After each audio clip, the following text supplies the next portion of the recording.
ওঠো। এই দাদুর দোকানে কি ঘটনাটা ঘটেছে বলো তো আজকে? সেই দাদু তোমাকে ফোন করে বললো যেটা, দাদুর দোকানে কি হয়েছে সেটা বাবাকে বলো। এই যে বাবা বসে আছে, বাবাকে বলো ঘটনাটা বলো, বাবাকে বলো।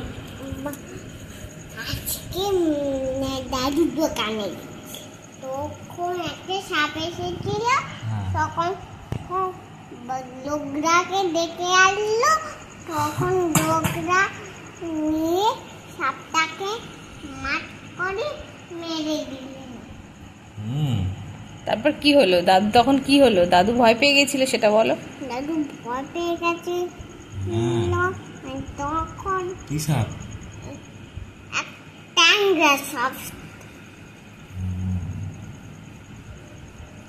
তাই মা?